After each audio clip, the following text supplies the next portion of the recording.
नमस्कार, जय हिंद, जय बिहार। मैं हूं आप सबका दोस्त वकील सह पत्रकार एस के पंकज।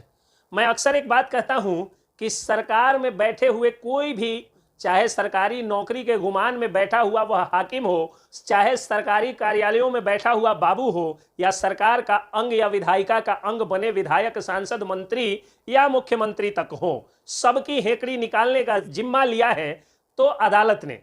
अदालत और कोर्ट के भीतर बैठे हुए वकील या जज सबकी हेकड़ियां निकाल देते हैं अगर वह आदेश गलत होता है तो।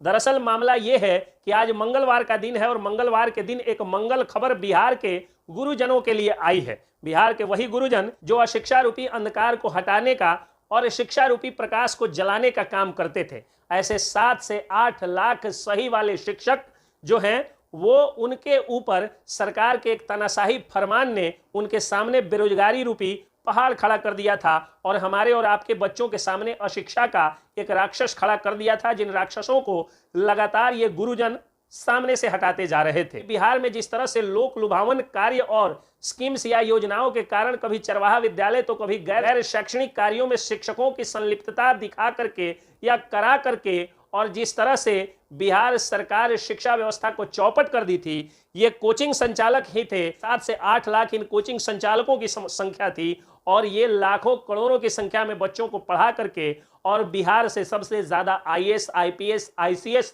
आईआरएस, डॉक्टर, इंजीनियर, सबसे ज्यादा पत्रकार, सबसे काबिल वकील और सबसे ज्यादा सरकारी नौकरी या गैर सरकारी नौकरी में ऊंचे पदों तक पहुंचाने का, अगर दिलाने का अगर किसी ने काम किया तो वो 7 से 8 लाख प्राइवेट कोचिंग संचालक ही थे। सरकारी शिक्षा व्यवस्था के चौपट होने के बाद शिक्षा की कमान को संभाल करके जिस तेजी से ये शिक्षक हमारे बच्चों को शिक्षित कर रहे थे, उनके ऊपर कुदृष्टि डालने के लिए बिहार सरकार के शिक्षा विभाग के अपर सचिव के पाठक जी ने उनके खिलाफ फरमान जारी किया।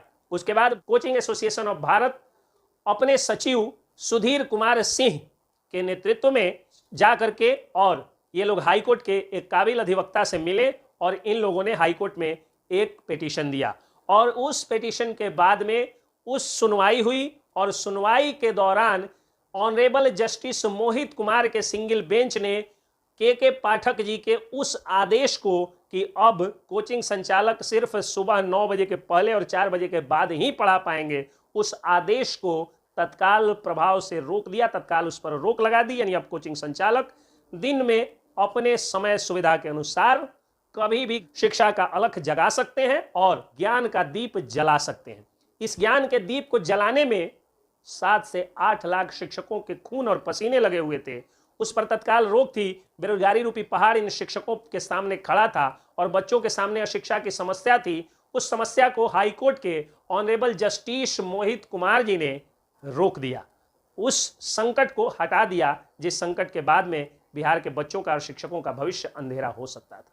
दरअसल 31 अगस्त 2023 को शिक्षा विभाग ने एक लेटर जारी करके आदेश और फरमान जारी किया था, एक तानाशाही फरमान, कि अब शाम 4 बजे के बाद और सुबह 9 बजे के पहले ही शिक्षकों को कोचिंग चलाना है, इसके बीच वो नहीं चला सकते। विषय इतने ज़्यादा होते हैं कि इतना कम समय में शिक्षा व्यवस्था देना संभव था नहीं। ऐसे में कोचिंग कई सारे टूट रहे थे और बच्चे भी बहुत ज़्यादा बेचैन थे। अब बच्चों को पढ़ने का अवसर मिलेगा। सरकारी शिक्षा का तो भगवान ही मालिक है। जैसे ही पढ़ाई होगी कि सरकार जो है वो जात पात का गणना शुरू करा देगी, कभी पशु की गिनती शुरू करा देगी। शिक्षकों को गैर शैक्षिक कामों से जब तक मुक्ति नहीं मिलेगी, सरकारी व्यवस्था नहीं सुधरेगी, और सरकारी व्यवस्था जब तक नहीं सुधरेगी तब तक प्राइवेट व्यवस्था में ही बच्चों को पढ़ना होगा। कोर्ट ने साफ शब्दों में 3 अक्टूबर 2023 मंगलवार के मंगल दिन पर कहा कि कोचिंग संचालकों के विरुद्ध ऐसा आदेश जारी करने का बिहार सरकार को पावर नहीं है, बिहार सरकार को ताकत नहीं है। तो अक्सर मैं कहता हूं ना कि चाहे आप कितना भी ऐंठ लीजिए, आपकी ऐंठन, आपकी हेकड़ी जुडिशियरी यानी न्यायालय निकाल देगा। जय हिंद, जय बिहार।